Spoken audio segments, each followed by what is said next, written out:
flex. The livest one in the section. Fit the runner, boy, you nigga, no question. You would run a motherfucker high stepping. Hey, you never had a big enough weapon. Motherfucker never learned your lesson.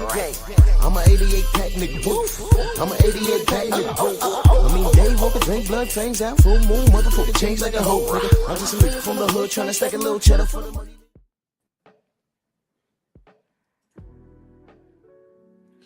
Yeah, buddy. Yeah, buddy. Lightweight. Lightweight, baby. It's time to bleed on this beautiful Friday. Drew Titan Bronx on deck. Shout out to the mighty LDBC. Let's do this roll call. Stormy B-Man, my brother, in here with everything. Salute to you, good brother. Columbia, G McCall, Dow Big G. Great vibes, Ray. Where you been? Salute to you, man. Great to see you. Now the 86 early in that super chat. He says salute Drew and salute to the mighty LDBC, man. Salute to you, good brother. Mac of the South. Miss Van Houder, how are you? Good morning, good morning. Let me take care of the queen. Let me wrench her up. Salute to you. Good morning. Good morning. HMC, salute. Dirt Gang Boys. Rod Neal. Bernard Gilbert. Jose, my brother, salute. Eric O. Chilltime Majors.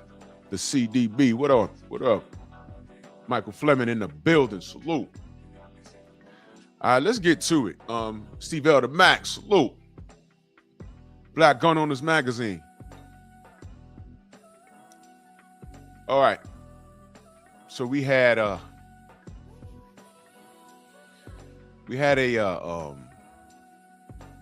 press conference for Ryan Garcia and Mario Barrios. Ratchet, what's up, brother? I'm riding with Mario Barrios. I would like for him to beat, batter, and stop this cheater and this racist. But I'm watching this thing, and I couldn't help to. I'm looking at Ryan. I'm like, yo, look, he's on it again. He's on that nose candy. He's on that booger sugar. He's on everything. I think he's drinking again. I think he never stopped smoking. You know, remember we pointed out the discrepancy? You know, remember when Keyshawn Davis got suspended because he was partaking in the marijuana? Remember that? But leading up to the Devin Haney public lynching, he was smoking weed on the stage. And I don't care if it was California he did it in. It's the principle of it. It's the principle of it. And nobody said anything. Look, man, I know the public, you know, I want to bring something to y'all attention. I know the public wants the boxing public I'm talking about. They still want their cake and eat it too. That's what they want. They want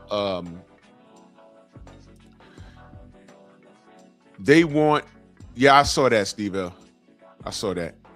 They want their eye candy at the forefront.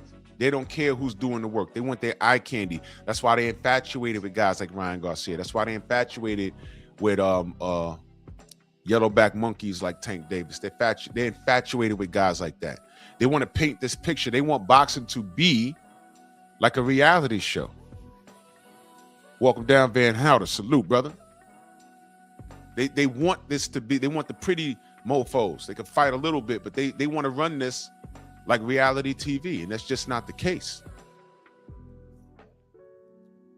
And boxing is a dirtbag business. And as soon as the dirtbag part of the business affects them, they're screaming and crying about it. And I'm going to play for you what I'm talking about. I'm going to point certain things out. True Boxing Night. Salute, brother.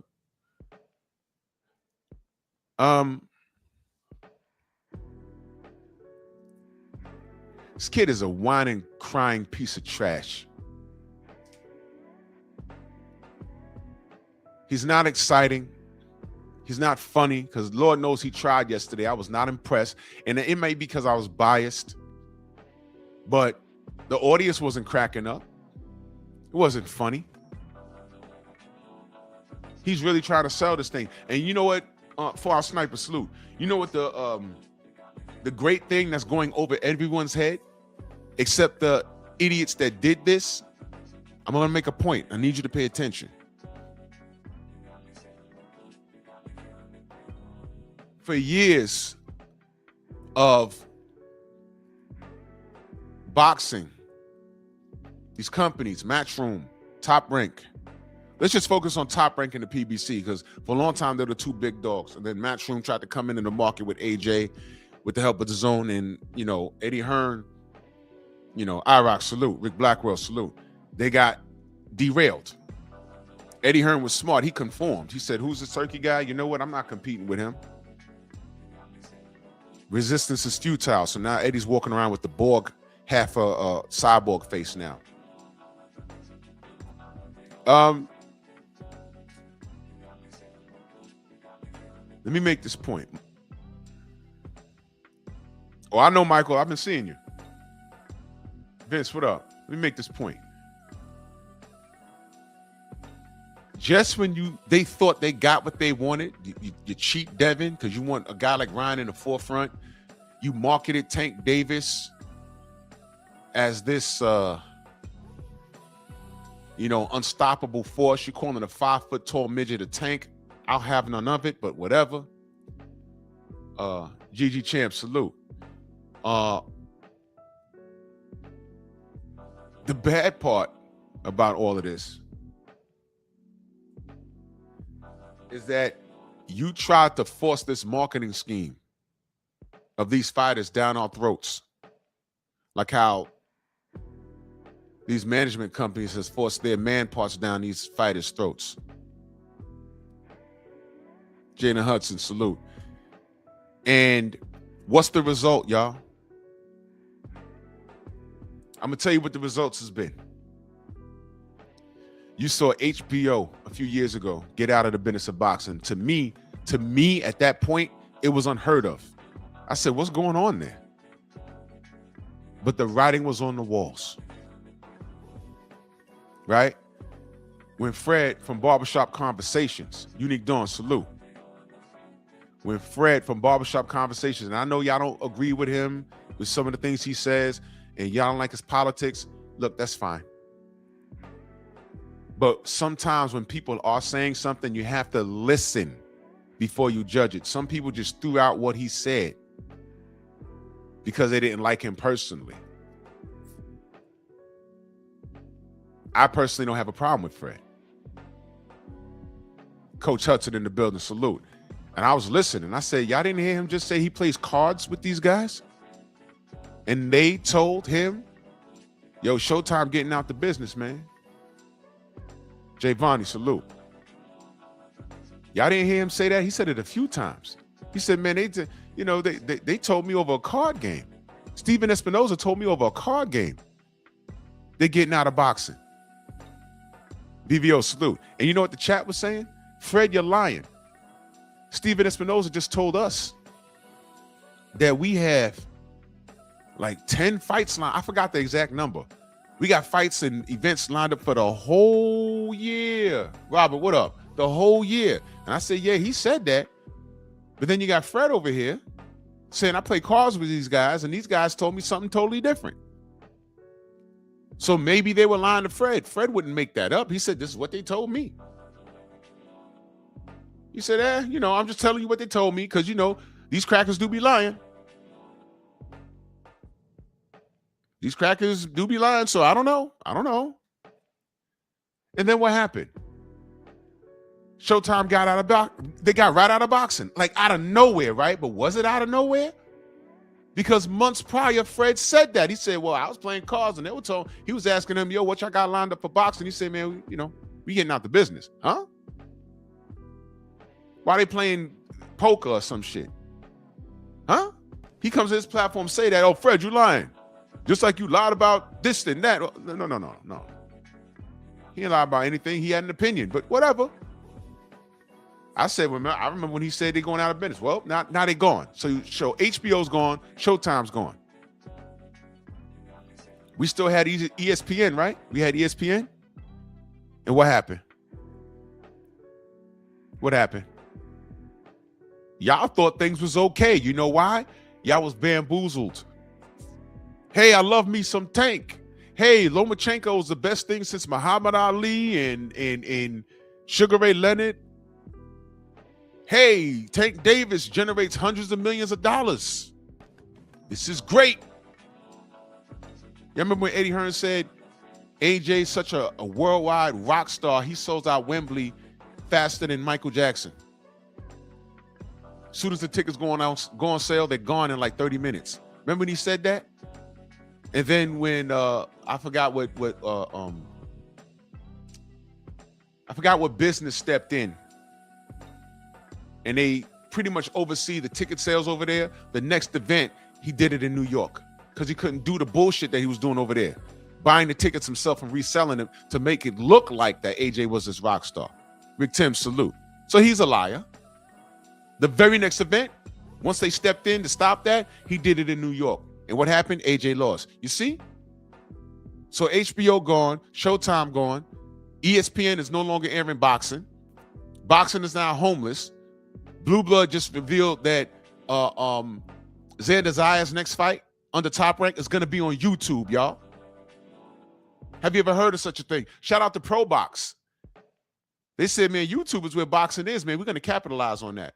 So shout out to Pro Box. And let me tell you something. They put on some really, if you love boxing, you might not know the guys, but that whole makeup in boxing, when I watch Pro Box events, I might not know all the guys, but I get quality fights. It's a throwback for me because I was used to watching Friday night fights on ESPN, Tuesday night fights on the USA Network out here. I forgot what the show was called on Telemundo, and I don't speak Spanish, but I used to watch them, the boxing shows on Friday night for them. I used to be flicking channels. I love boxing. The boxing show on Fridays in the early 90s on, what was it, Telemundo or Galavision? I forgot. But that was the first time I saw Ricardo Juarez. I said, man, this kid is nice. Shout out to fool-ass Earthman in that super chat. He says, Drew Titan OG, salute to you, brother. You fool-ass Earthman. Salute. Fire sniper in that super chat, man. Salute to you, good brother. Thank you so much. Thank you, guys. Appreciate you guys. All you guys. Thank you. I love boxing. I have my favorite fighters. But I'm doing them a disservice if they're out here behaving a certain way, and I'm justifying it because they're black. Bert, what up, Bert? They're black, or they're from my town, or I like how they look because some of these cats get down like that. But I'm going to keep it honest about the sport. If you're working, I'm going to support your work. If you're not working, I'm going to ask you, I'm going to extend the courtesy to you and ask you why you're not working or why something's happening. But the second I think you bullshitting me, I'm going to pull back. But when someone asks me about you, I'm going to tell the truth. I might not cut you down right away. I'm going to cut you down when you start taking my kindness for weakness. Got me out here supporting you and you full of shit. Because now you're making me look stupid and I got a brand to protect.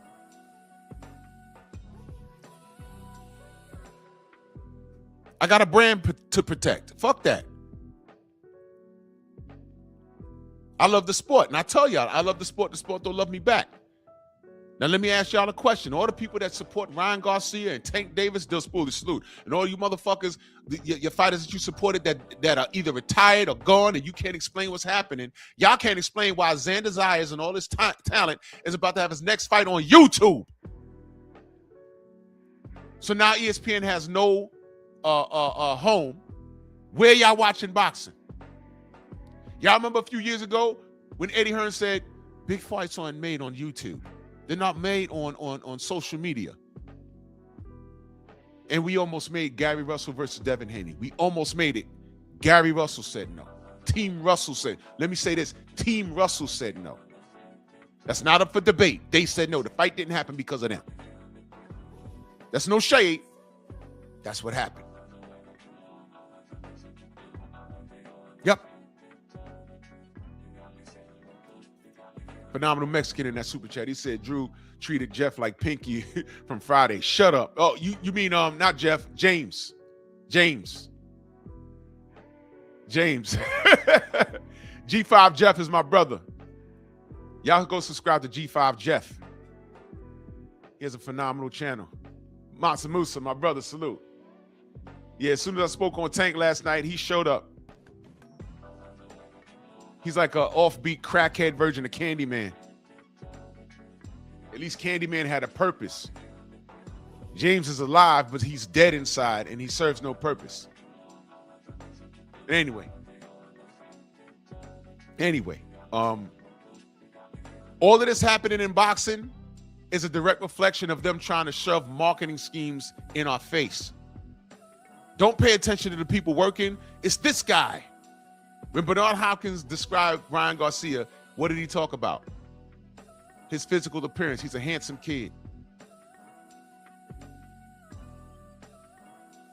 He's a handsome kid. Look at this kid. I'm like, why are you talking? What? Hello, I'm a straight male. I don't care how these kids look. Show me how you get busy in the ring. I don't want to imagine you getting busy in the bedroom. Some of y'all dudes do. Corbin, what up? Mr. Big Play, salute. And let me put this out there so y'all can hear it. I got a call this morning from a reliable source. And I'm not going to say what it is. But I'll say this. We're sitting here because it's day number 8 now, right? We're sitting here wondering, look, this is just another assault charge. All Tank had to do was answer this. This is a little excessive, him on the run from the law to this degree. It's really not. I thought it wasn't that serious. He's making it that serious. And I'm trying to figure out what's going on. Hold on for me 1 second, y'all.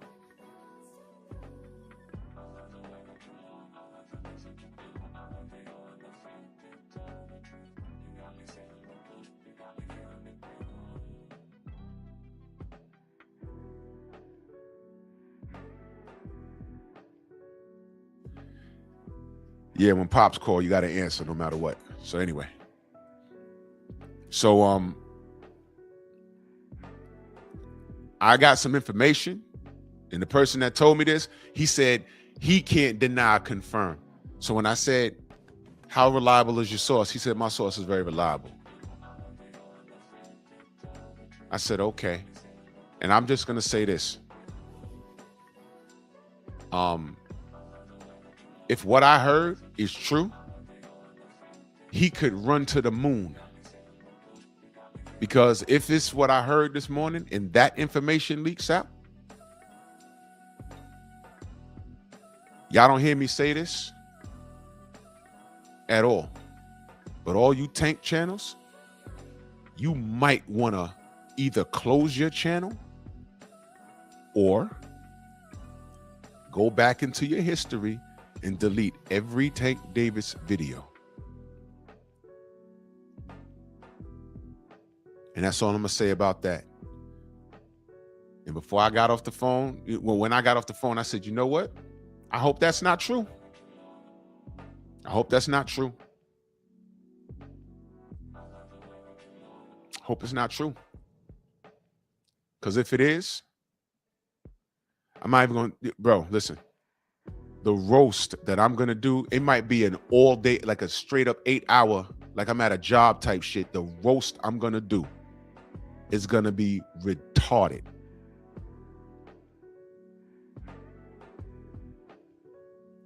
If what I heard this morning is facts and that comes out, you know what's going to be weird about the roast?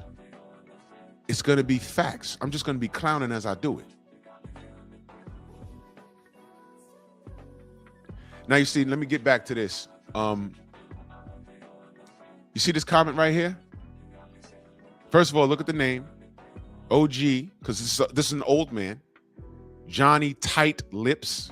That sounds suspect. And he comes in here and says, Ryan Garcia makes way more money than Devin Haney. First of all, that's not true. Second of all, I don't worry about boxers' finances. I just want to see them fight.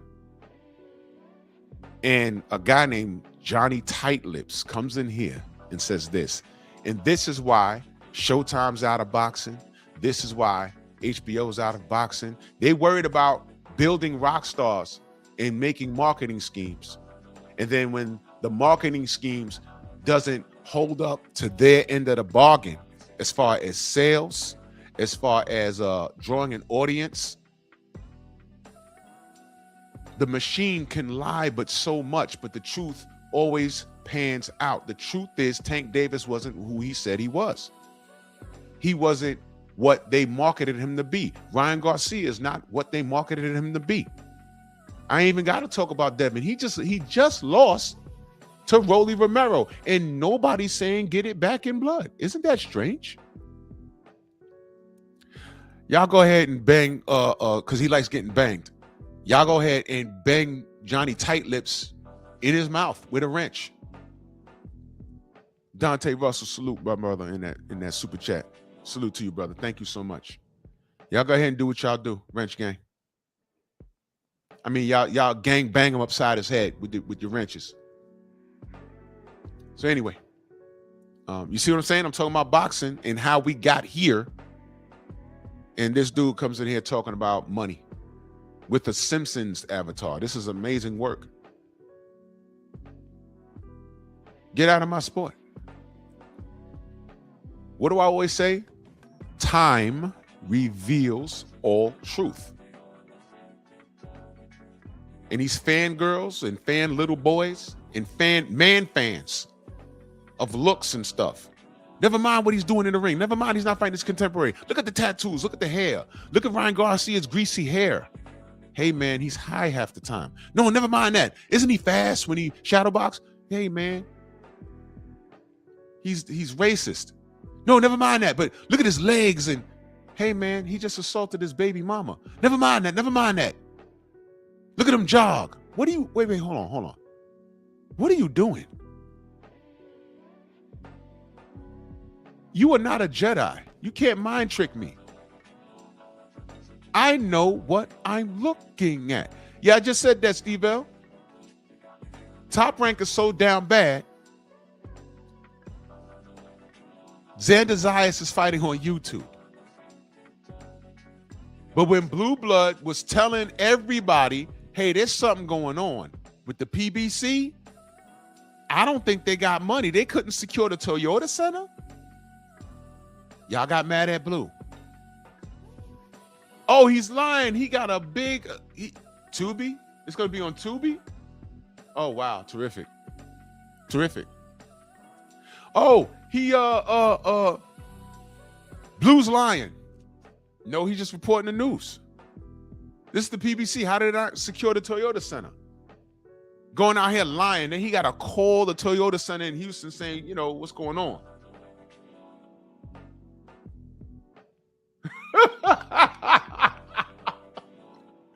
Yeah, Junior. He's a nigga going crazy.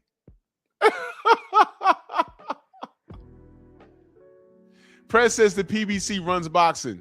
Prez, the PBC is running out of boxing. And we knew that when they couldn't secure the Toyota Center in Houston. We knew that, brother. We knew that. We knew that. He couldn't secure the Toyota Center. And we were like, yo, hold on a minute. What's this?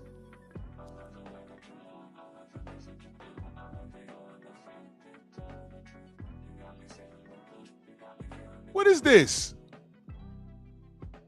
And then they got mad at Blue.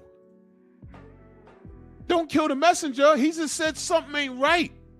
And yet they got mad at him. Oh, you a liar, you a liar. And what was the result? Bob, salute. What was the result?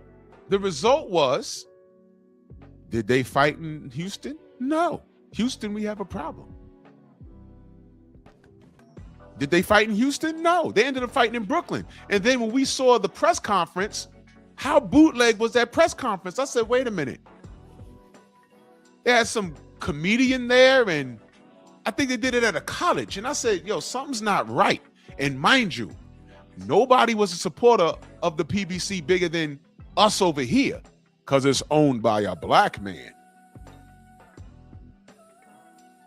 So we were the biggest PBC supporters. I'm like, wait a minute, man. Something's not right. Do you think we wanted the PBC to fail? Let me tell you how stupid y'all sound. For the PBC to fail is to hate boxing.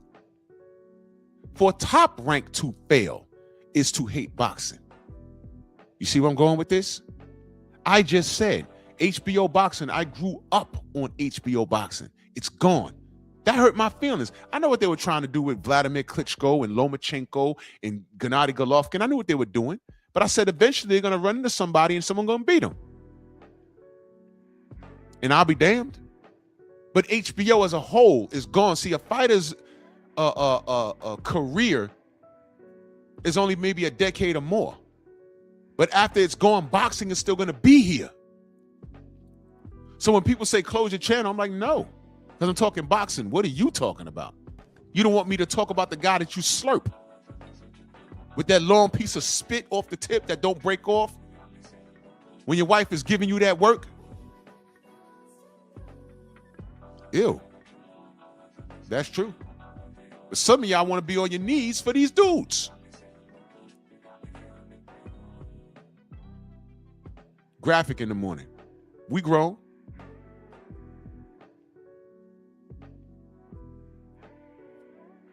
You know what it is. So all of this schmuckery that these clowns did, what I'm telling y'all is they killed boxing. They did that. This is happening because they prohibited the best fighting the best. When Eddie Hearn was telling you about AJ and saying that Deontay is not a rock star, but he's turning around fighting fucking people that are not champions because Deontay was a WBC champion. No Deontay Wilder, but Carlos Takam. Phone booth salute. No Deontay Wilder, but Carlos Takam? AJ's the A side, but the fight's not being made? What are we talking about?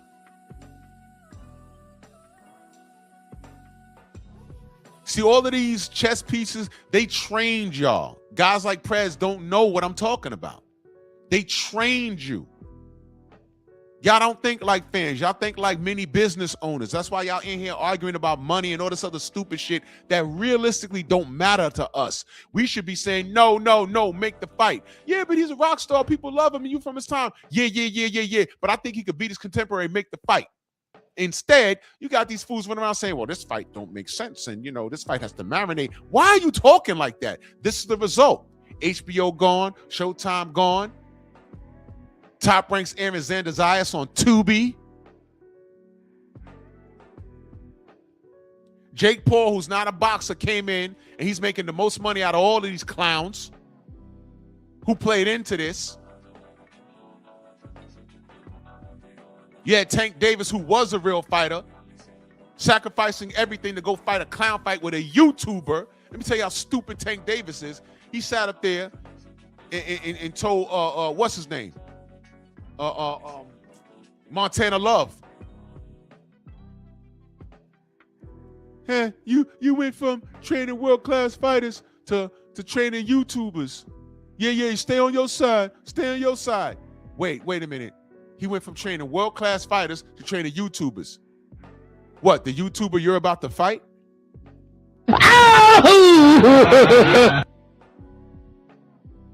Stay on your side. This is what I'm saying. This kid is so stupid. That was the dumbest shit. Like, I'm watching it in my living room, and I looked around like there was other people in the living room with me. I said Montana Love. I meant Jay Leon Love. I'm sorry. I said Montana Love. Jay Leon, I'm sorry. Black people, we all look alike. When he said that, I sat up and I looked around like, am I the only person that heard that? You went from training world-class fighters to training YouTubers. Stay on your side. Well, you're a world-class fighter with a belt, and you're about to fight a YouTuber. Stay on your side? Huh? This is how stupid this kid is. And I'm like, I can't be the only person that heard that. If I was sitting there, I'd have shouted out, oh my God, this nigga dumb as fuck.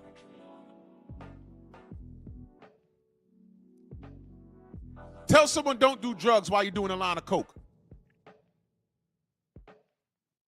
But hey, we listen and we don't judge. That kid is stupid. That kid is stupid. Like the rest of you fanatics. Y'all are stupid. And the business played up to y'all. And thanks to that, you soured and tainted the industry. And the money ran out for y'all. The networks don't want to fuck with y'all. Because it's a sinking ship. They did their books and they say, when are we losing money the most? Boxing. Because you got to pay these guys all this money. And people are not watching like that. This ain't the 90s. This ain't the 80s. And what they've been doing is they've been trying to make a reality show out of these fighters. And it's not working out. Because the guys that are picking, they're not fighting their contemporaries. And people are not caring like that. They'll show up to the fight because it's something to do. But our ratings aren't reflecting it.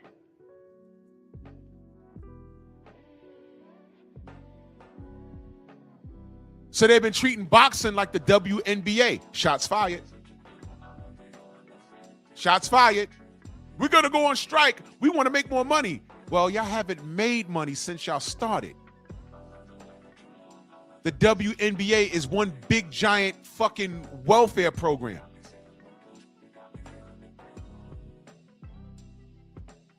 Shout out to the sisterhood. There's more women than men on this planet. Y'all can't just support y'all sisters and show up to the goddamn games? Oh, I'm sorry, that's men's fault too. You see what I'm saying? It's a charity case. And that's what boxing has been. But now these fighters contractually saying, if you can't pay me this money, I'm not fighting. Because this is what I'm used to making. Why do you think Errol Spence hasn't been in the ring? They can't afford him. Oh, the PBC's not dead. They're going to Amazon. How'd that work out? 7-fight deal. Whoever you name. Devin Haney, yup. Shakur Stevenson, yup. Eastside Cruz, yup. Ryan Garcia, yup. Jake Paul wasn't in that faction at all. But he was going to give it to you. Lamar Roach wasn't on that list either, but he gave it to you. He fought to a draw. There's intrigue there. That's what you call lightning in the bottle. Oh, man. He fought to a draw? This is a grudge match? You know what that makes people do? Even if a person not into boxing, just tell them, hey, man, this dude is a knockout artist. He's doing this, he's doing that, but he fought this guy to a draw. So they're fighting again, man. Fight party at my house. Okay. Well, I ain't see the first one. Let me watch the first one. Oh, man, this guy's supposed to be nice like that? Well, what happened tonight? What happened that night? I don't know.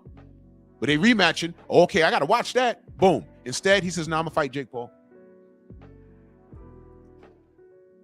I'm going to fight Jake Paul. Eden, salute. Who, Jake Paul, the YouTuber? Now, who is he playing to? Is he playing to the boxing official supporters, or is he playing to the short attention span, ignorant kids that grew up on a steady diet of Ritalin and Prozac? Because he wasn't appealing to me. And with that last move, boxing was declared to be a joke. Top Rankers Aaron Xander Zayas on Tubi. Think about that, y'all. Now you fair-weathered niggas, all of this is normalized to you. And everything that I'm saying is facts. And you still have press coming in here saying PBC runs boxing. No, Turkey Al-Sheikh runs boxing.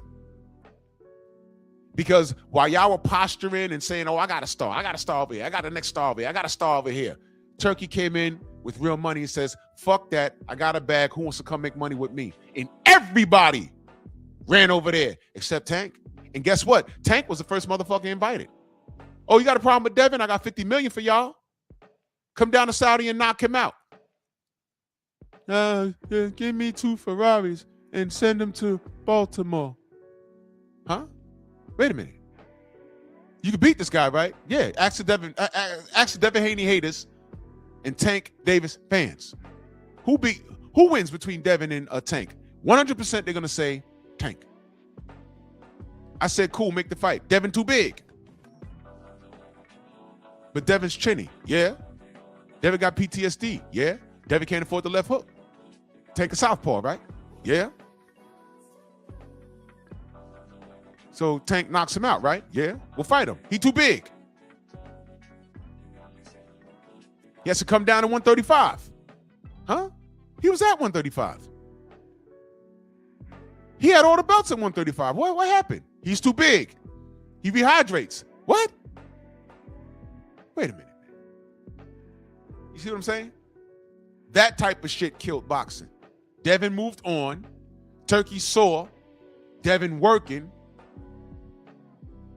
And what is the result of Devin's behavior?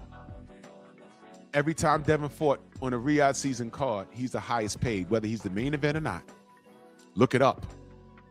So when I say all I see is the work, the trade-off is Devin is eating. Devin got more bread than your man Tank. Devin got more bread than your man Lion Ryan. All around strong salute. Devin is so official, he don't have to be the main event to be the highest paid on the card. Tank can't say the same. He's the main event with lighter pockets. Uh-oh. So you got a felon who's on the run. You got a drug cheat who I think is on drugs right now. And Devin Haney's over there in Riyadh season and doing whatever he wants to do because he's the draw. And everybody fumbled the ball over here. In America, y'all fumbled the ball. Top Rank fucked it up. The PBC is on its way out. The PBC has to merge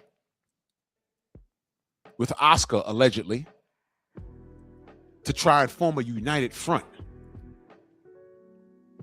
to compete against Riyadh season. And Oscar gets on here in his clapback Thursdays or whatever the fuck day it is, saying, I'm going to start putting the people on blast. And the first thing he does, the first order of business, is to stop Ortiz versus Boots. That's your first order of business? And Virgil said, nah, fuck that, man. We want this fight. What are you doing, man? And shout out to Virgil for speaking up, saying, nah, we ain't with this shit. This is the old way of doing things. And anyone that stands against that fight happening, you are part of the problem. So thank you, Team Virgil, for saying, no. We want this fight, man. And I'm still not clear on what's happened, what's going to be the result of that. But his first order of business was to stop a fight that people were wanting. You see what I mean? That's why y'all gave life into Turkey Al-Sheikh. Y'all did this. This is a self-inflicted wound. And you know what? I'm just enjoying the fallout. Oh, I don't know, Eden, but if Team Barrios is smart, they'd have been drug testing him the whole time. So let's get to this clown right here.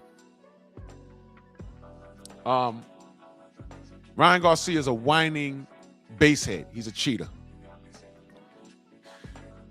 And I'm going to play clips from the presser yesterday. I'm going to dissect this. Let's start here. Force, Ring Magazine, putting all this together. I'm not gonna, turkey, but I can't say the last name. I'm not good at that, so I'm not gonna attempt. I will butcher it, so I'm not gonna do it. Last but not least, though, I gotta thank the WBC. I bet you gotta thank the WBC. Why do you guys think he's thanking the WBC? We be crooks. We be cunts. We be cocks. Has anyone, how is he getting the title shot, y'all? Has anyone, I don't understand. He said, wet bottom company. Yeah. How's he getting the title shot off of a loss? How'd that happen?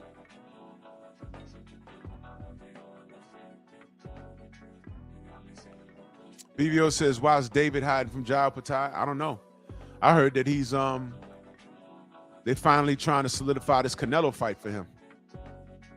So I don't think David's hiding from anybody. He just moved on.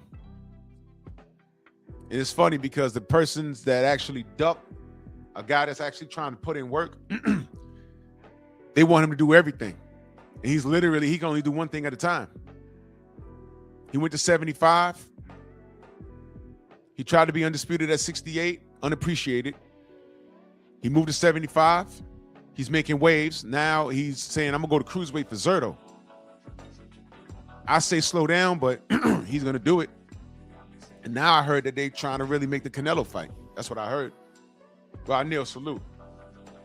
Oh, yeah, Rod, they easing up on the PED restrictions. Yeah. So, of course, this coke-sniffing clown is this woman beater himself is going to talk about thank you to the WBC. Yeah, WBC, man.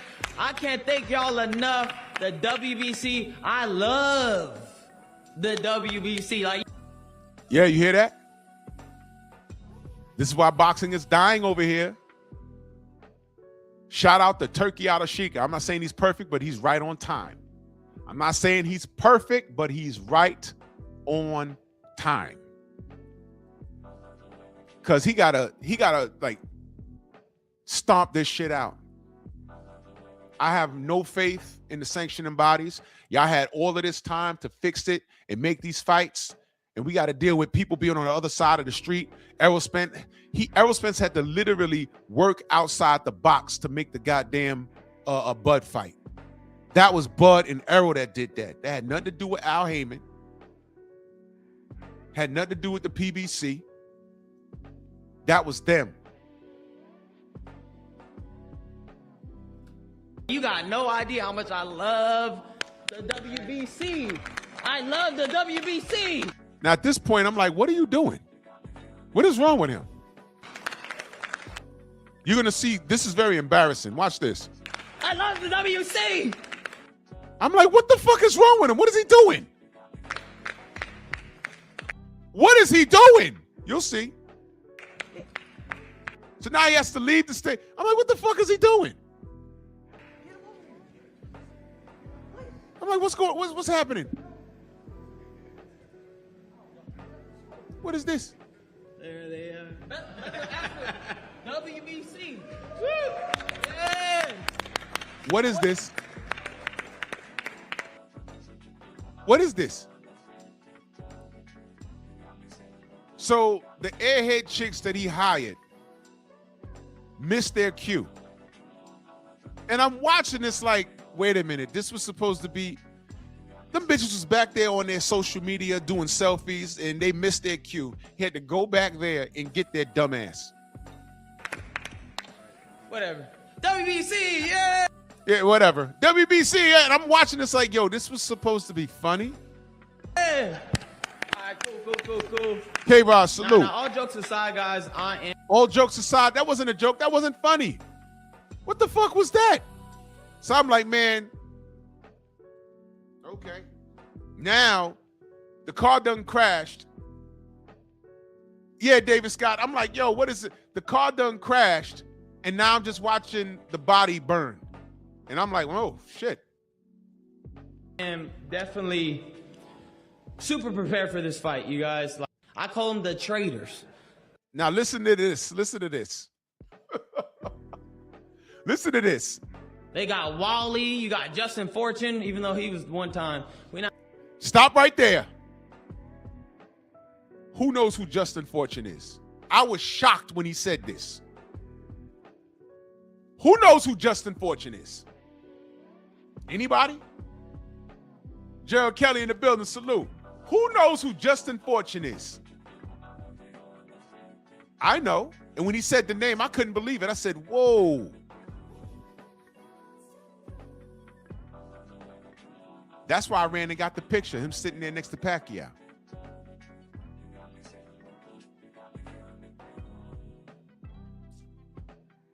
Y'all don't know? I know BFTB knows. Yes! I know Xavier knows. All around strong, yes, he's a strength and conditioning coach. And look who he's standing next to. The years where we were speculating, yo, is Manny on some bullshit? Shut up! He'd never been caught. Well, OSDT. And it took him 4 years to fight Floyd Mayweather because of OSDT. Justin Fortune was there. Let me read you this. Manny Pacquiao. Coach Justin Fortune splits from Freddie Roach after disparaging remarks. This was back in 2021. Manny Pacquiao strength and conditioning coach Justin Fortune has been a staple in the Filipino boxing icon's career for the better part of his last 2 decades. 2 decades. Fortune is a former Australian heavyweight fighter who tallied a record of 15-9-2 and 9 KOs and trained under Roach before retiring in 2009. And he's worked in tandem with Hall of Fame trainer Freddie Roach to help Pacquiao from 2001 until 2007, and again from 2013 until now. Fortune and Roach had a falling after Pacquiao's KO of Jorge Salas in 2007. At the time, Fortune was replaced by then strength and conditioning coach Alex Ariza. There's a name you haven't heard in a long time. Fortune re-entered Pacquiao's picture in 2013 ahead of the Brandon Rios fight and has remained on board ever since, including most recently during Pacquiao's unanimous decision win over loss over Yordenis Ugas. Pacquiao declared after the Ugas fight that his legs failed him throughout the bout with cramps. In recent interviews, Fortune said he's getting blamed for Pacquiao's mishap. I can't work with Freddie Roach anymore. He keeps blaming me. He always blames everybody else. He never takes responsibility, Fortune told Business Mirror. I was blamed for the cramps and tightness suffered by Pacquiao in the early rounds of the bout because of him being overtrained a few days before the fight. In a separate interview, the Philippine star, Fortune, doubled down on his sentiment. Mark my words, I will never work with Freddie again. He accused me of Manny's loss to cover up his own inadequacies and didn't do it to my face. Freddie made stupid statements, not even factual, about Manny running the hills at Griffith Park 6 days a week. He won't tell it to my face, and I think I think that's being a coward. It's pathetic. If I had something to say about Freddie, I'll tell it straight to him, not through anybody else. So they had a falling out. And then he started releasing what Manny Pacquiao's training routine was, right?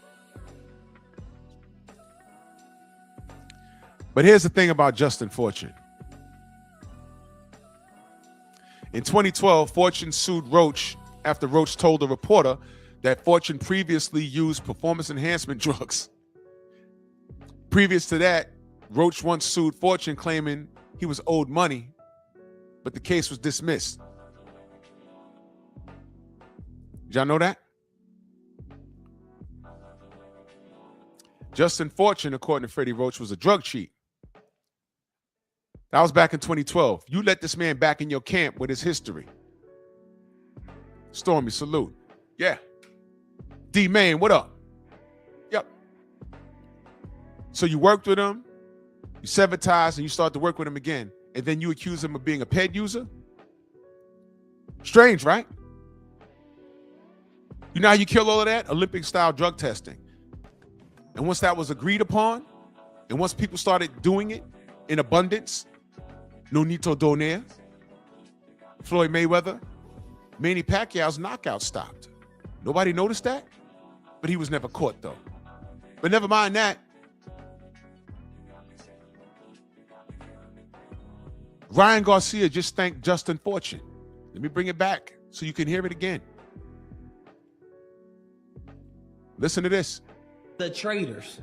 They got Wally, you got Justin Fortune, even though he was one time. We're not too, mad at him. But we do got some gifts for them. We not too mad at him.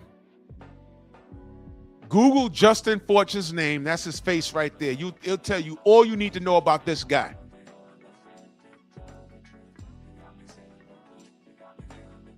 Yeah, you getting an education this morning. See, this is the part. This is not for the weak-minded, the uneducated. Dion, salute. This is not for that. See, this is the part where casuals can't participate in the conversation. They'll defend braided hair, chrome hearts, and tattoos, and stop bothering tanky wanky, because you want to wank them off. When you're hiding in your car from your girl to argue in defense of a dude that beats women. Mind blown. You don't qualify to have this conversation. I'm dissecting this shit. I'm dissecting this frog right here. I'm telling you the cause of death. I'm showing you the cause of death of conventional boxing. Now, thanks to the bullshit, you're going to have to buy these pay-per-views. If you love boxing,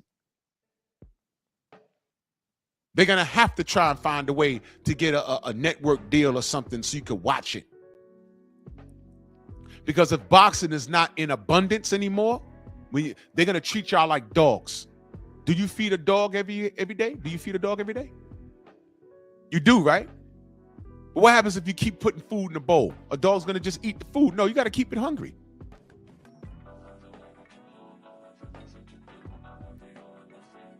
Well, don't listen to me on dog talk. The general is an expert on raising dogs.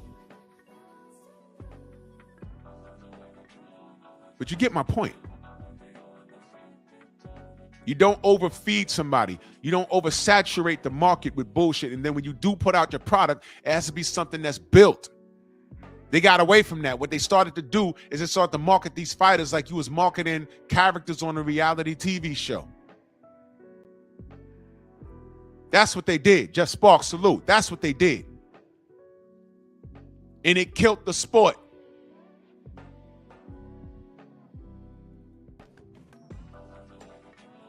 Because they found out that people aren't feeling it. And you had the wrong type of eyes on the sport. And it worked out for a little while, but the swamp done drained out. And now we're back to square one. If you're fighting, we're paying you. Gone are the days you just showing up with some pretty looks and, the girls could come. See, the thing with Oscar back in the 90s was that HBO figured out, hey, man, our ratings are through the roof when this kid fights. The golden boy. He was a handsome lad. And they said, okay, we got lightning in the bottle with this shit. Appreciate that, Gerald. Messenger, salute. We got lightning in the bottle. Not only is this kid handsome, but you know what was unique about Oscar? He just looked like that, but Oscar could fight. Oscar is truly a Hall of Fame fighter. He is. I have no problem with his pro career. He's a douchebag now. He's a creep now. But his boxing career, nah. I really don't have much bad to say about it. I don't. I ain't got no problem. He wasn't a marketing scheme. He just so happened to be a fighter that just caught the eyes of the girls. And later, somebody in those offices says, why don't we just grab somebody who could, kind of look like that, whatever. They want Ryan to beat Oscar so bad. The talent don't match. And the thing is, I always felt that Oscar was on something, but I never saw him out of shape for a fight. I've seen Ryan out of shape for a fight, drugged up, pop dirty. He's not Oscar. Now, whether you factor in the fact that he's handsome, I don't care how a fighter looks. I'm trying to watch the goddamn sport. That's not my market. What are you doing? Who are you catering to? The casuals. And they buy this bullshit. They buy into the idea and they don't spend no money. That's what I'm saying. Did you watch the pay-per-view? Yes. Fire stick. And then they want to come to my channel and say I don't support. Man, I've been to 2 live Bud fights, and the 2 ones that I've been to, I bought 2 pay-per-views for 2 different homes. When he fought Amir Khan in New York, I was there. So I bought a ticket and I paid for the pay-per-view for 2 different homes. When he fought Errol, I flew out there, bought a ticket, and I bought the pay-per-view for 2 different homes. So I put my money where my mouth is. Y'all don't do that. Y'all don't reserve the right to come over here and judge me. Whole time, I'm trying to save the sport because I know the end game. And now Top Rank is on Tubi? Y'all did this. And they let y'all. They was eating off of y'all. Then they found out that y'all were robbing them. Because the ends weren't meeting like a motherfucker.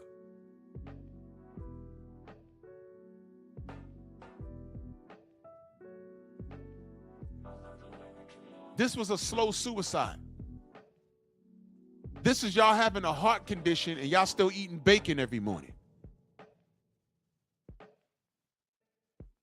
Y'all did this. And you know what? Like the short attention span chicks, you're on to the next. You want to break it down in simple. I'm having a problem this morning because my mind is everywhere. In simple terms.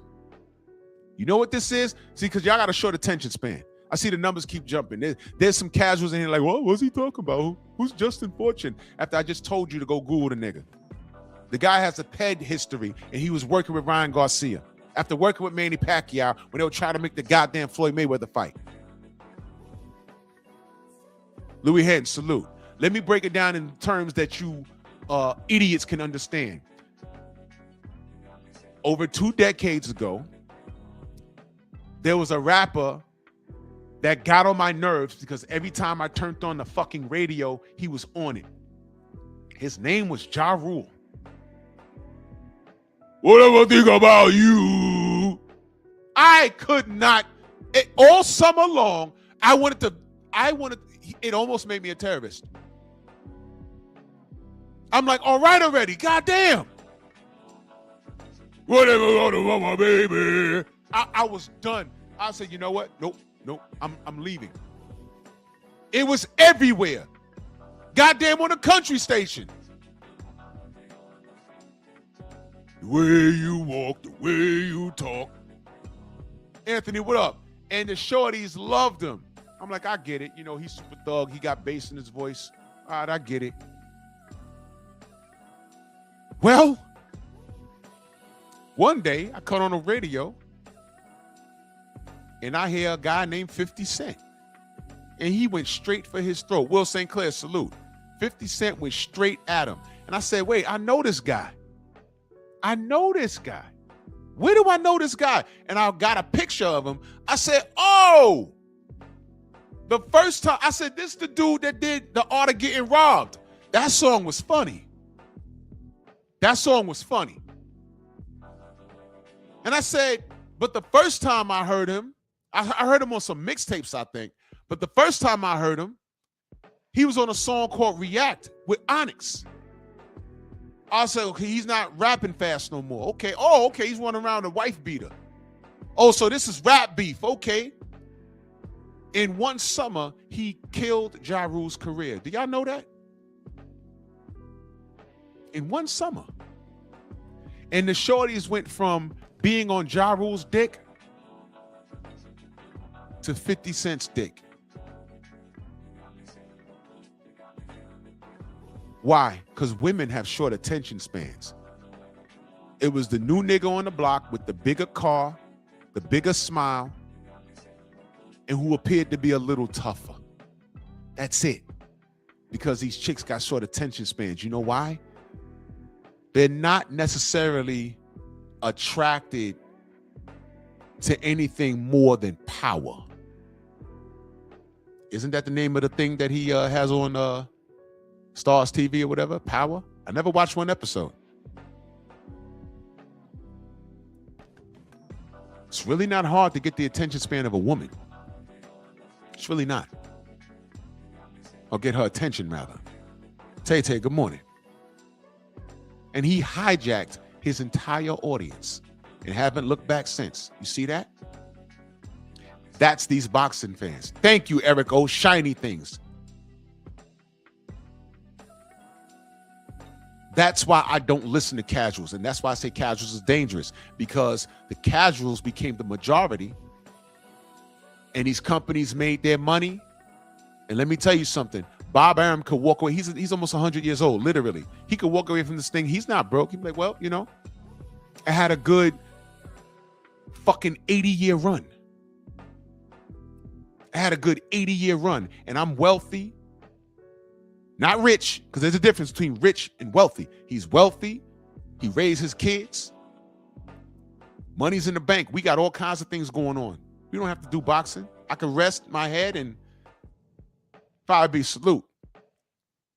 And I don't have to look back. I'm done. He can go to the grave. Al Heyman is a multimillionaire. Well, I did what I had to do in boxing. I did all I could. And we was around for a blink of an eye, about a good decade, and I'm done with it. I got in business. I'm in and out. I'm done with it. I can't compete with Turkey Al-Sheikh. No one saw this coming. I can't compete. I'm gonna get out of here. Amazon got in, and they saw what was going on. You know what Amazon was like? They said, "Oh man, there's money in this party. Let's go." And they walked in, and they saw all kinds of freak shit. You got two motherfuckers in clown suits hitting each other with socks. There's a monkey swinging from a chandelier. There's an orgy in the bedroom with the same sex, and it smells like poo gas in the house. And Amazon looked in and said, "I don't know what's going on here, but I'm getting the fuck out of here. But you agreed to come in and party with us. Not this. I'm gone." And they left.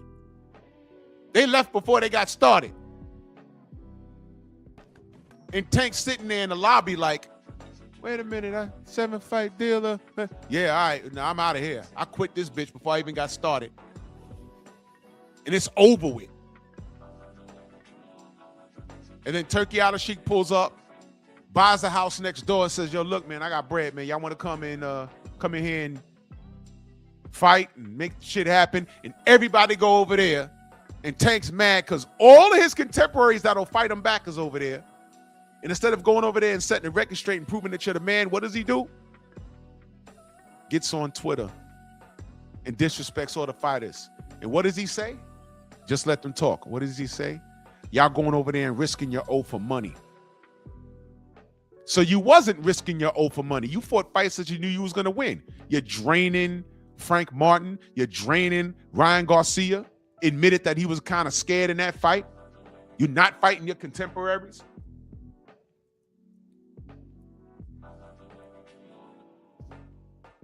Yeah. Time reveals all truth. And then you got Booger Sugar Ryan on here trying to sell a fight and telling on themselves. Justin Fortune, as soon as he said that name, I said, whoa. So now y'all have homework. Y'all got homework now. But let's go ahead. Everybody's probably wondering why I'm wearing a backpack. I wasn't, but so what? I do. There we go. Do I have to? Oh, this one's for Wally, but we'll save that. We gotta go find jokes first. Oh boy. Where's the Trader, right? Oh no, yeah. Right. You are Right. This guy was so unorganized. The trader. I'm a traitor. Joe Goosey. I'm a traitor. He got some nerve. Listen, if Joe Goosen is a traitor, right? What is this?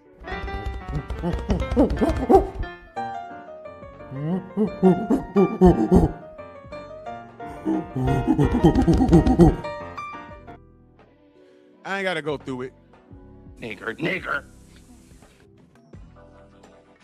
Hey, Ryan Garcia fans be like,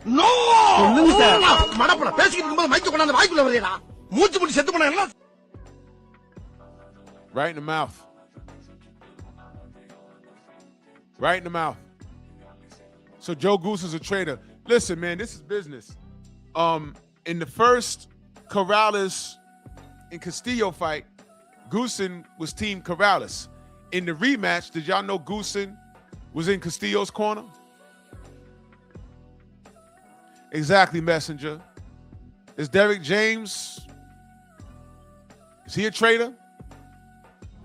I don't think Derek James is in his corner. His father's the head coach. That's why I'm hoping Barrios wins this fight.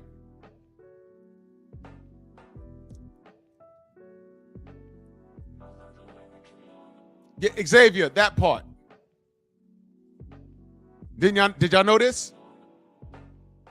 Ryan dropped Joe. He found out on social media. But there's another part I want to get to. There you go. There you go for you. Wally somewhere. Listen, I don't even know where you're at. All right, but I do got one last. Where did it go? One last. He on hit. I'm sorry. I can't see the last. There you go. Where you're at. All right, but I do got one last. Where did it go? He on here clowning. I hope you win, bro. Well, I don't hope you win. I hope you get destroyed. It says, I don't even know where to go, Dan. No, I was looking for the shirt. I threw the wrong shirt. Anyways, we did been doing some research for Mario. He fought Keith Thurman with 10-ounce gloves. We don't want that. We want 8-ounce. What's that? Keith Thurman, he fought him with 10-ounce gloves. We want 8-ounce. So we want to know what decision you're going to make. Are you going to do 8-ounce or 10-ounce? I want it 8. I want to go at it straight up. He want 8-ounce gloves. Now we talking about gloves. This dude is a train wreck. We want the danger. It's already determined. We already got our 8 ounces. Okay. So we doing 8? Are you? He said it's already determined. What do you? Let's go. Let's go, baby. Let's go. I know, but with Thurman. No. But Thurman, he fought 10. With Thurman fought, it was. He fought 10, right? Who wanted that? No. Oh, Mario This kid is on drugs. requested it. I didn't request it. It wasn't requested. They fought with 10 ounce, Joe. No. He said he didn't request it. Okay, well, I don't know who requested, but we doing 8-ounce. That's what we getting it down. No, with. 8. We doing 8. I'm sorry, Mario. I forgot you. Oh no, here you go, Mario. Right. He said he doesn't want an 8-ounce. He wants an 8 ball. He picked 8. So we're not even gonna give it to him. Actually, you know what? He's making t-shirts. You know this is the. All right. All right. Oh, that's the receipt. Hey, bro, this was not. Yo, dude, I got uncomfortable looking at this.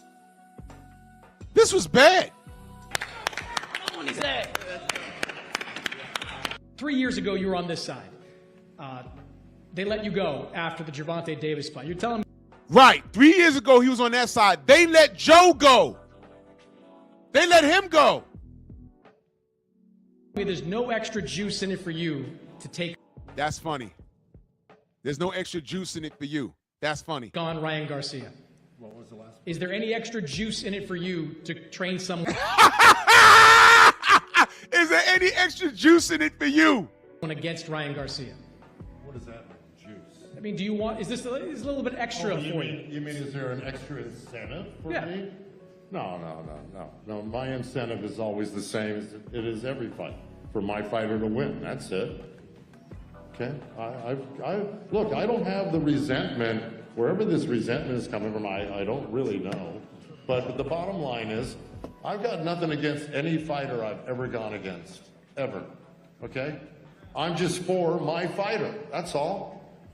And that's the way it is. I don't go to bed at night, thinking about revenge or anything of that sort.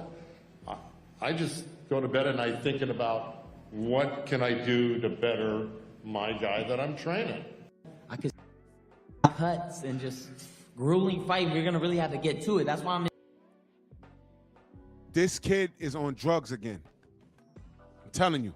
in this mindset. Like I'm really punching myself. Like I'm bone smashing. Like I gotta go in.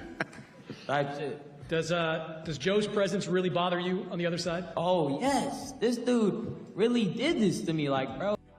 Joe did. You fired him, you idiot. Let me break it down the simplest term for all you simpletons out there. You break up with your shorty. Y'all, I'm done with you for whatever reason. A month later, you find out she's smashing a dude that you knew up the block. You ain't really cool with him, but y'all see each other in passing. It's not no problem. And now you see them out and about. And you go crazy. You gave her up. It's okay. Goddamn. Egalitarian, salute. Sam Max, salute. Like the first thing, like it hurt me when he didn't show up after my tank loss. That was a pretty. Let's stop there. He lost the tank. He said Joe didn't show up. Do y'all remember this? B-Hop and Oscar didn't show up either. Because at the post-fight, I watched it. And I said, wait a minute, where they at?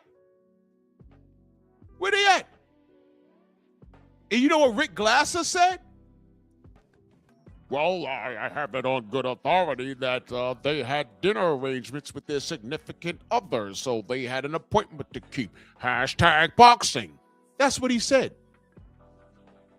And dudes was cooking them on Twitter. I was like, nah, man, get the fuck out of here. The kid lost. Why are they not there? Don't tell me about no dinner reservations when Oscar was promoting Canelo Alvarez at the most important fight of his career against Floyd Mayweather. Where was Oscar? He checked into rehab. That's a true story. He checked into rehab. So this dumb cracker says they had dinner reservations with their ladies? They're rock stars. The reservations could wait. Go console your fighter that just lost. Because if they did go to dinner and left Ryan standing there high and dry, that's foul. But you was hanging out with Oscar and B-Hop after that, so why you got mad at Joe Goosen? You didn't fire them. You fired Joe.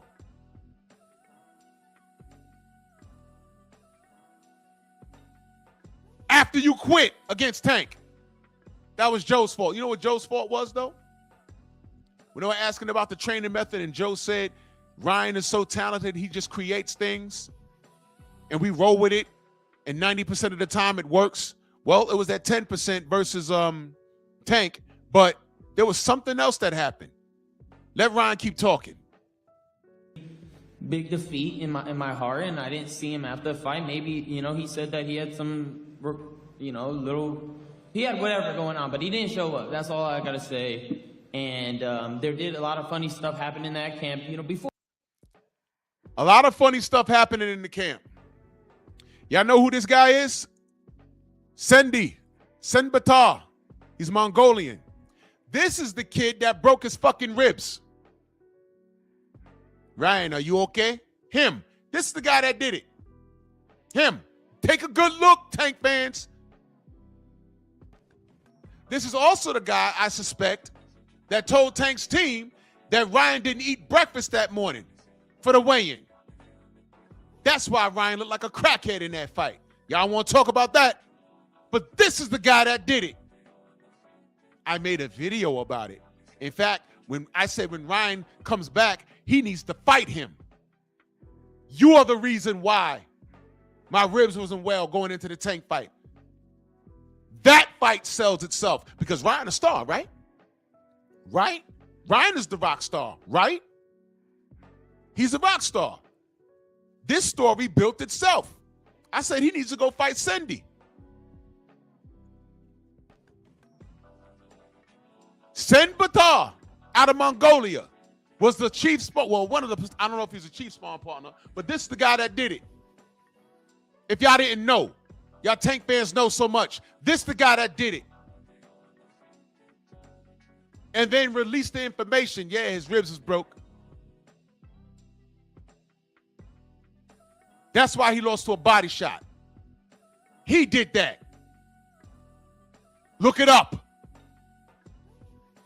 Tank had all kinds of moles in Ryan's camp. And he talking about Goosen, that he fired.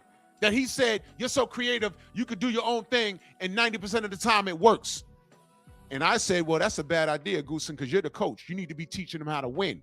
Don't let him freestyle it, because he doesn't have a good IQ. He got a quick left hand, and that's it. But when that's nullified, what you got? I'll tell you what you got. Him laying on the floor against Rolly Romero. Because outside of that, in order for him to compete, he has to juice up and come in overweight and cheat. Cheat to compete. Boss. For that camp, it was pretty cool. I ain't gonna lie. We had a lot of great moments, and that's where you build a relationship with your coach, and it was cool for a while. But then it shifted when, a big money fight comes, and a lot of people are involved, and this person, that person knows this person, maybe he did talk and told the wrong person, and that person told somebody, and, you know, because some stuff got out in that camp that shouldn't have got out, you know? So. Is he not making excuses? Right now, because this happened yesterday, there should be a ton of videos talking about how this motherfucker made excuses as to why he lost to Tank Davis. He's blaming everybody. He's blaming Joe Goosen and moles in the camp that y'all knew about. Guess what? You was a victim of the business of boxing. Are y'all going to blame the victim? But when we said, hey, man, Deontay Wilder's team, they didn't know what to look for, which is why he got cheated. When we said that, what did y'all say? That's his fault. Hell, Roy Jones Jr. got on my show and basically said that was Deontay's fault. That's what he said.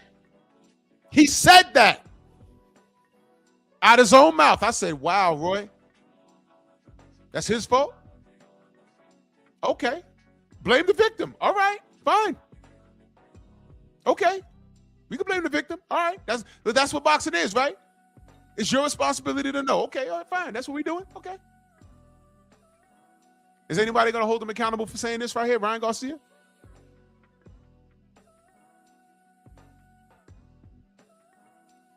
Tank fans will say, nah, nigga, you just lost. But he's telling you shit was happening in this camp. He's telling you that. PGH, salute. I know. He's too handsome for y'all to blame him for anything. I'm a little disappointed in Joe's decision to go against.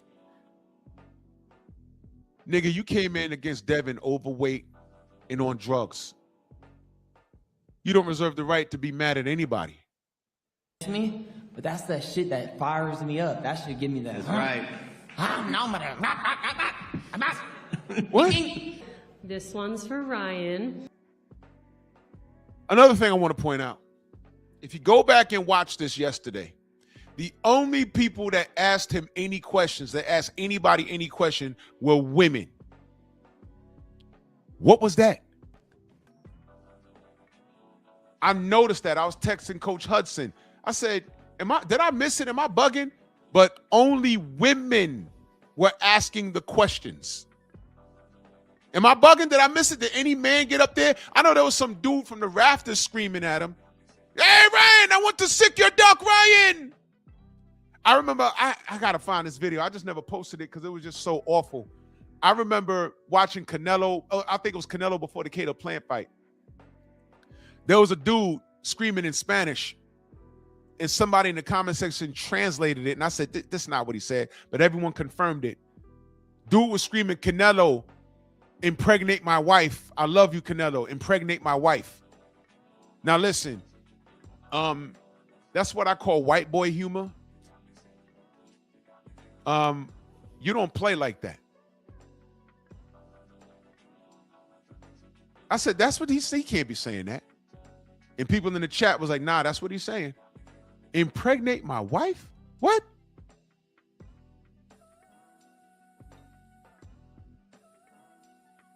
It's a little strange, ain't it?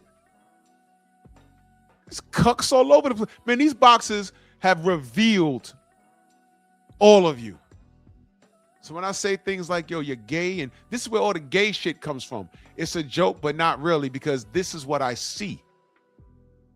This is what I see in y'all. So when I ask y'all, what is it? Phenomenal Mexican, he said that? Yeah, see, you know the video I'm talking about. I was like, what the? That's what he's saying? So when I ask, what is it with this Ryan Garcia fanatics, all you knuckle draggers? What is it? What is it? Okay, Tank's not fighting his contemporaries. He has a lot of work to do. What's going on? Huh?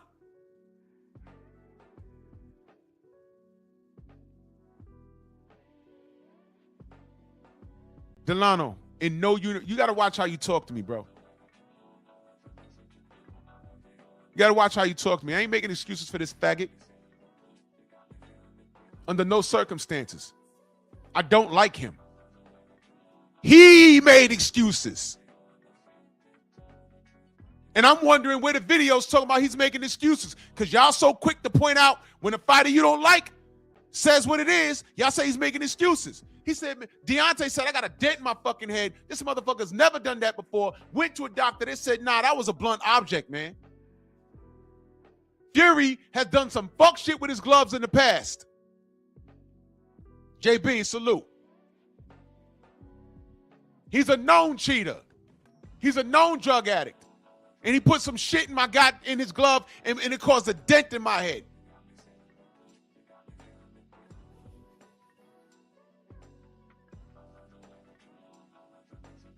I had his sparring partner on here, y'all. And he confirmed, man, hey, man, he took padding out my fucking glove. Nicholas Asbury was on my show. He said they took padding out his gloves and there was a blunt object. He said it was an egg weight. He put a name on it.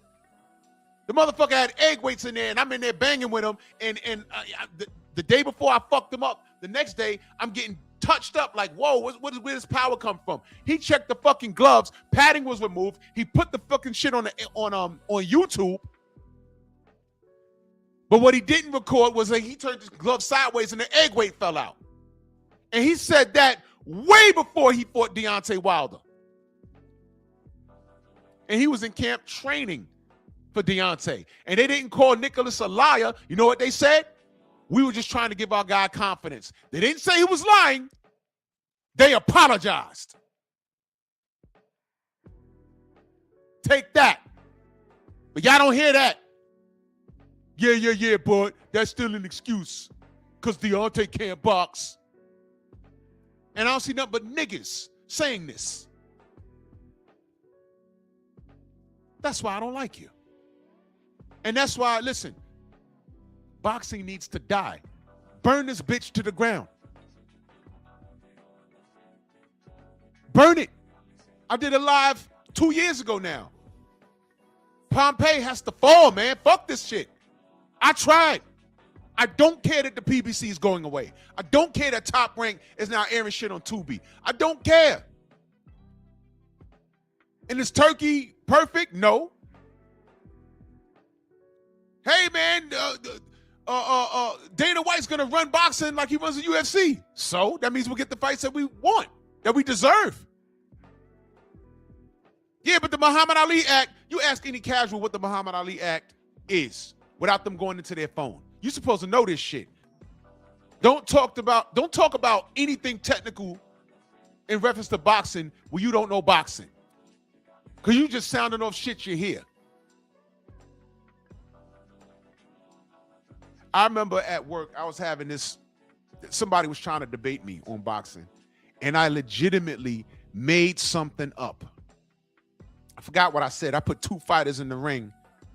Because I said, oh yeah, when this guy fought this guy, you know, the public ain't say that. And one dude knew, he looked at me with his face, and I like tapped him, like, don't say nothing, don't say nothing. I looked at him like, and I gave him the cut those sign, don't say nothing. Because he was like, what the fuck, they never fought. I was like, shh, shut up. And dude was like, nah, but when that fight happened, and I let him go on a 3-minute dialogue about a fight that never happened. I just looked at him. I looked at dude. I said, you see this shit? And they want to debate me. And I just walked off. And he was cracking up. What? What's going on? Where you going? Yeah, exactly. I think I put Shane Mosley in the ring with somebody that it was something stupid. And if you watch enough boxing, you know that fight never happened. But I did that on purpose because I kept telling him, why are you always talking to me about, because he was a huge Miguel Cotto fan because he was Puerto Rican. I say, yo, I hear that, but yo, bro, stop trying to engage with me. When Cotto fights Floyd, Cotto's gonna lose, man. It's okay, root for Miguel. I like Miguel Cotto. But I don't see him beating Floyd. It's not gonna happen.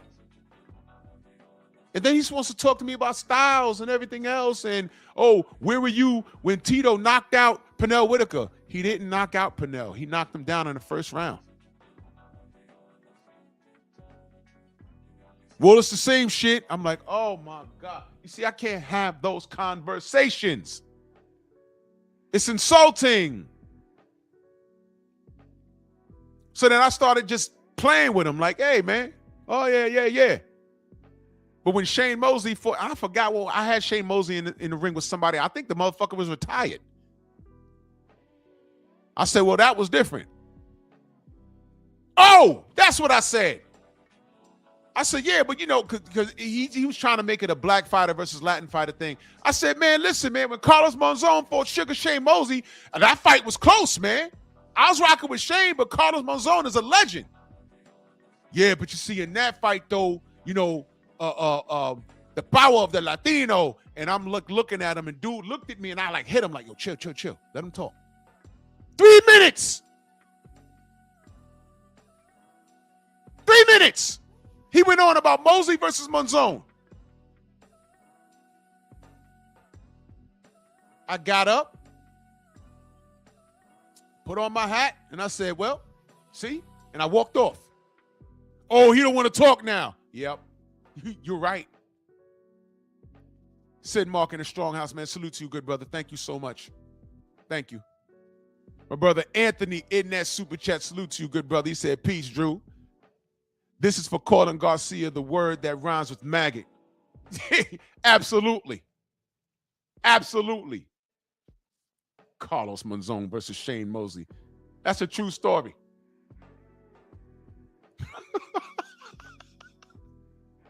Couldn't believe that shit. Trillion, what up, man? But why is it that the bitches was only asking questions? This whole press conference was a farce. It was crazy, and it wasn't funny, and it solidified what I knew about Ryan Garcia. He's not an entertainer. He's not even a subpar fighter, and no one is saying get it back in blood with goddamn exactly, Bert. That's why I was laughing my ass off. He just heard a Latin name and he just rode with it, trying to include himself into the conversation in which he knew nothing about. And he kept trying to debate me with it. And realistically, he was low-key racist. Because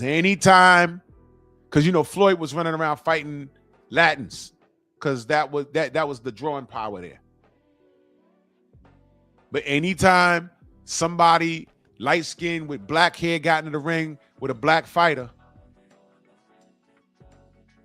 it was crazy. But here's the funny part. I remember that same dude. I asked him,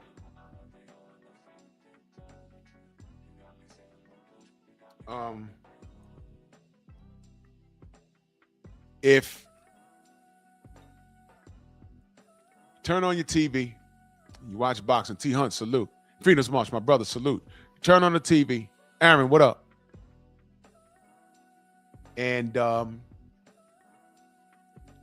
you see a black fighter facing a Latin fighter, right? Well, at least that's what you think you see. And one last name is Johnson, and the other last name is Rigondeaux. Who you rooting for? He said, Rigo.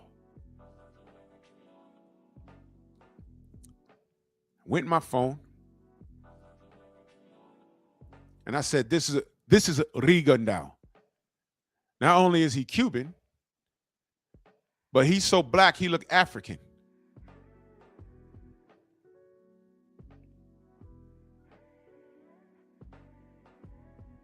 Well, and what happens if the Johnson guy is some white guy from Wichita? One of my friends is mulatto. Y'all know what a mulatto is? He's mixed. His mom is white, his dad is black. And being that he's in New York, guess what ethnicity people think he is?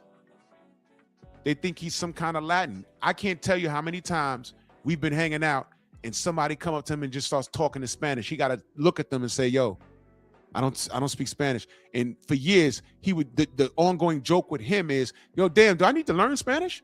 I said, hey, you may as well, man. You may as well.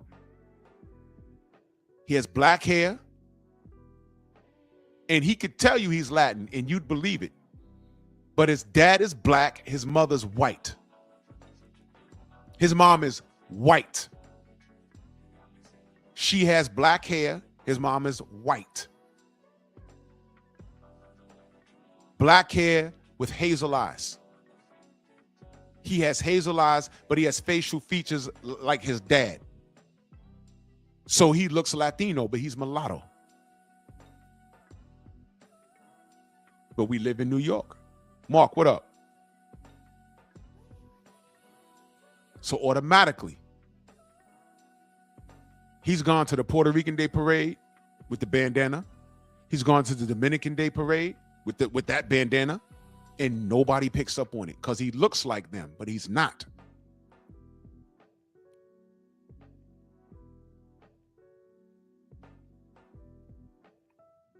He don't know shit about no rice and beans. He knows collard greens and fucking, what is it, green bean casserole.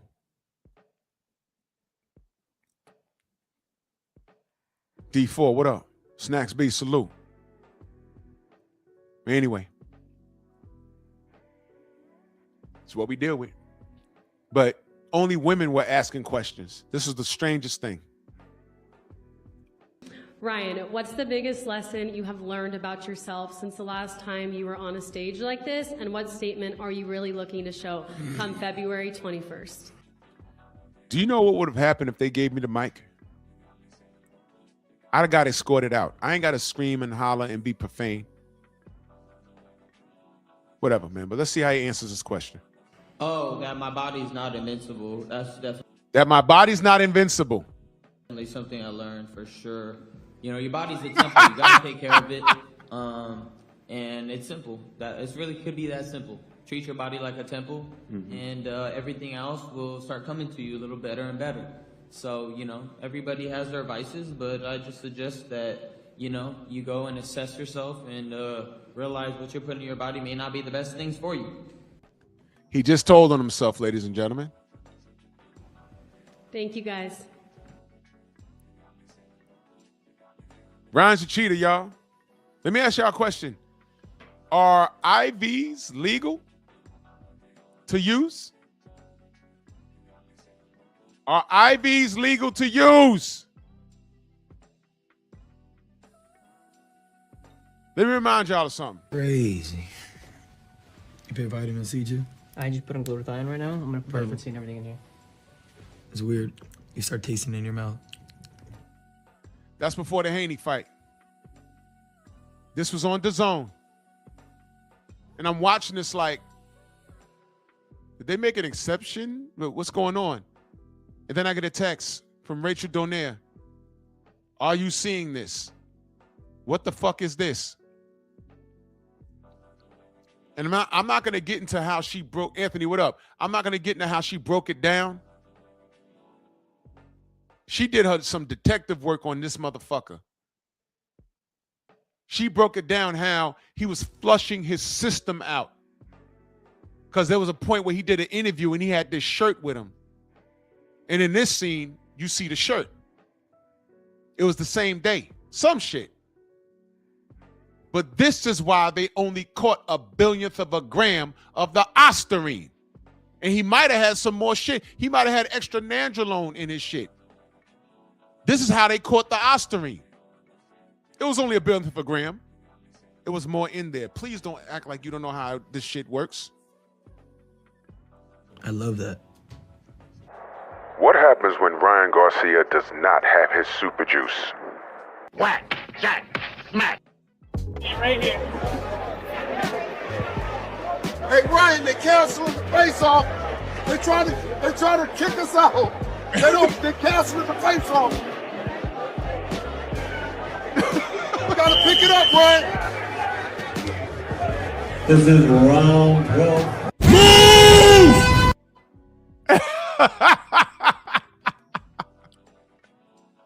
He gonna cry in a car. And that he did indeed. Questions, comments, bitches, moans. Dude, he loses the Barrios. Pack this fool up. Pack this fool up. And that's real shit. He started getting his ass kicked by Rolly. They canceled the fucking face off. That was at Times Square. Kev, what up? That was at Times Square. Shakur. Ryan, keep your head up. Keep your left hand up. Mike Tyson, keep your hand up, Ryan. You see why I said a few days ago I got to back off for these niggas? Because not everybody's your brother. Look at how they treat Devin. I'm like, yo, wait, hold on. Ryan cheated him and this and that and this and that. I don't care, man. I'm just watching boxing. All right, cool. Well, I've watched enough of you, nigger. You can't put down your goddamn virtual guns for 2 seconds and recognize what's going on. Try talking to casuals about the Black Murderers Row. Try asking a casual, what does it mean when a fighter says, I'm about to freeze this guy out? That means he's not going to help feed his family. And boxing is supposed to be a fraternity. You're supposed to break bread with other fighters so they can eat. But then you got, Tonka Truck Davis, I giveth and I taketh away. Allah's a perfect planner. He turned Muslim and Allah took care of him. Word, you giveth and taketh away? No, that's not for you to do. That's for me to do, buddy. Watch this. I'm going to snatch your career. That's just what he did. Because Tank is not in control of his own mind. He hasn't read his Quran. He hasn't humbled himself. You know that term humble that white people like to say, black athletes, see, black people in positions of power, or not even positions of power. They call us powerful when we're in a position of influence, especially when it's positive influence to our goddamn community. They'll cut us down and call us arrogant and say we need to be humble. That's why they didn't like the late 80s going into the early 90s, the black empowerment, not black power, but empowerment movement in hip hop. Public Enemy, X-Clan, KRS-One, Lakim Shabazz. We wasn't saying kill Whitey. We were saying become self-sufficient. Freedom's March in that super chat. He says, stay on this clown's top. Salute. I'm on a job, brother. Thank you so much. Mellow, salute.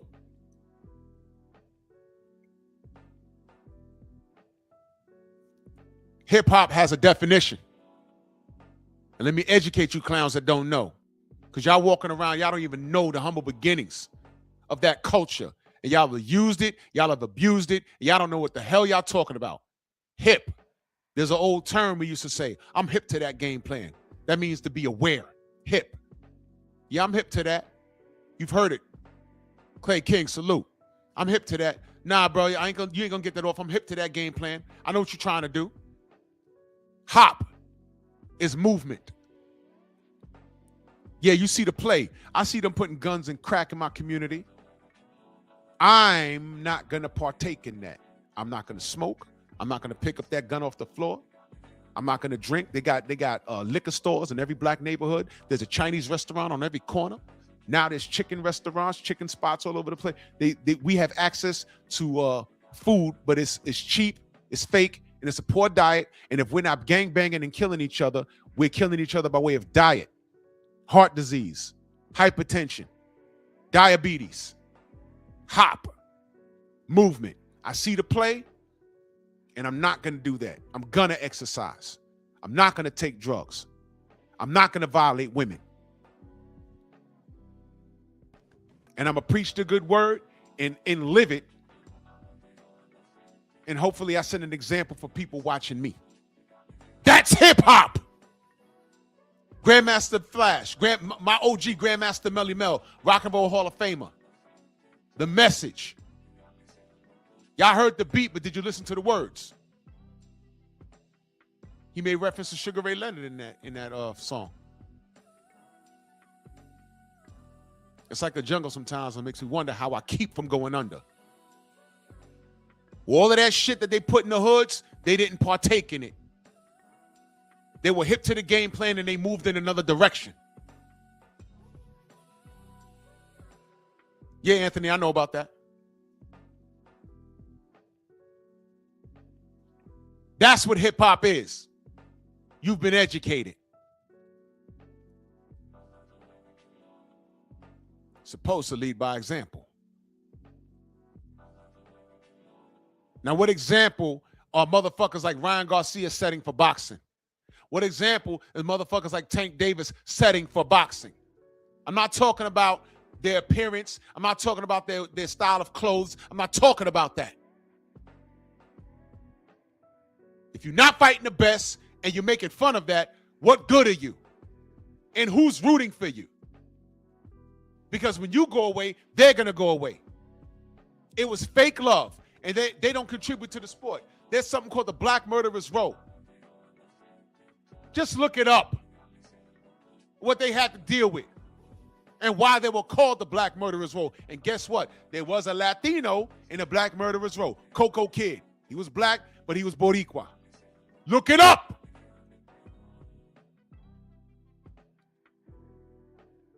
Don't come over here talking about how great Tank is. He ain't shit.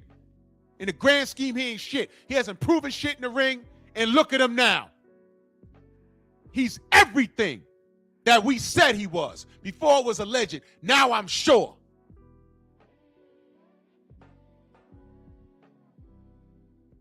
He's a coward.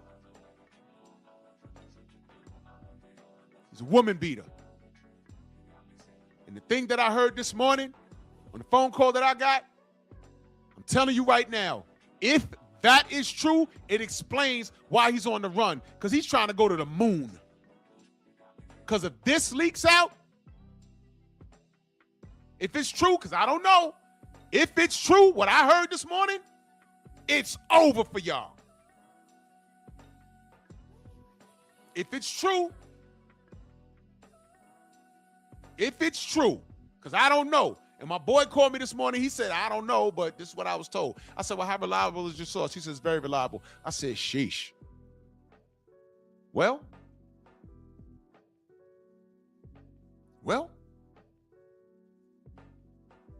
okay. All right. We'll see. And if that comes out, no Tank channel is going to be safe. Because it's everything that I suspected. You fake ass fans need to go away because y'all ruined boxing, and all the companies did was capitalize off your foolishness, make a ton of money, and they're getting out the game. Bob Arum's going to be fine. Al Heyman's going to be fine. Oscar's scrambling like eggs on a Sunday morning. And Turkey came through with a real bag of money and saying, look, man, just have the best fight the best. Y'all want to make money, come over here and beat your contemporaries. You're going to go to the Hall of Fame because you'll be able to say, at least I fought 5 of my contemporaries and I beat 3 of them. And at one point, I held that TKO belt. And don't look now. They just signed Jai Opetaia and Alexander Usyk. Take that. I'm watching the work. What are y'all watching? Y'all watching bulges in gray sweats. You fairies. Let me get my day started before this ice storm hits New York. Y'all stay warm. Y'all stay safe. I'm going to go out. I'm going to get this workout in. And I'm going to come back home. And I'm going to make some vegetable soup with some barley. And I'm going to try and do 2,000 push-ups today. I'm getting old. But salute to everybody in the Venmo, the Zelle, the Cash App, the Super Chat. Just love and appreciation, man. Y'all enjoy y'all weekend. Please be safe. I love y'all, man, for real. And let me say this. Let me take a moment to shout y'all out. The Strong House is built off of the support of you. And don't think for one second that I don't appreciate y'all. I might not know all of you personally, but many of y'all I've seen over the last few years, y'all have supported.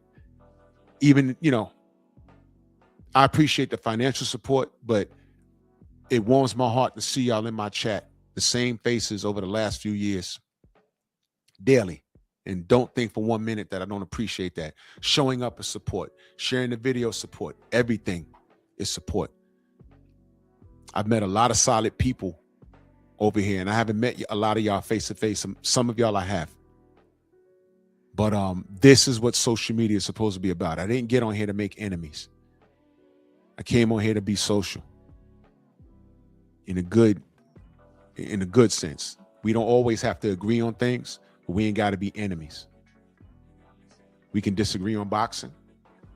It can get kind of tough, but you know, that happens. And it's okay. And y'all know that there's certain things I don't tolerate. This Ryan Garcia and Tank Davis behavior, I don't, because it's bad for boxing and it's bad for you know, us as people. It's horrible. I've met a lot of fighters through here. Do y'all know that what's his name? Salute to Marcus Walls in that super chat. He said, "Gotta support, man." Salute to you, brother. This is another brother. It's one of my day ones, man. Salute to you. Thank you. Do y'all know Oshaki Foster's a wrench in my chat? Oshaki Foster's a wrench in my chat. Absolutely. Deontay Wilder watches my live streams. Trill Bell probably watching. I met a lot of solid people in here. And I'm supporting a lot of solid fighters, these young fighters. Ofacio, right up here in New York, man. Got these brothers in Jersey, Elijah Pierce. You know what I mean? I'm for the sport. And I started the Painful Excellence podcast because there's other things that this spills into. You know what I'm saying? So I appreciate the support here on all three of my channels, Bear Cave Entertainment, Painful Excellence Podcast, Drew Titan LLC. Thank you for supporting me on Patreon. And my Rumble is popping. You know what I mean? There's going to be times where I'm just going to go live over there. I'll put up on the post. I'm going live only on Rumble because it's going to be a little edgy and YouTube likes to bother us. So when we say hype the video and share it, because they do take us out the algorithm. I caught them in another lie. This is all going into the lawsuit. Oh, he cooking Tank right now. Everybody head over to the General. And we talk boxing over here. And let me take this moment to shout out Stormy B-Man because he is another guy that's one of my day ones. And he evens me out. Because sometimes I go off the hinges and he bring me back. That's like my older brother for real. And he talks boxing. That brother always says, watch the sport. Because when these guys are gone, the sport's still going to be here. And no matter where it is, I'm going to be watching it because I'm intrigued. And I'll be talking boxing. Quantity versus quality. I'll go with quality. So salute to y'all, man. I just want to say that to y'all. And let's head over to the General. Bronx on deck. Move!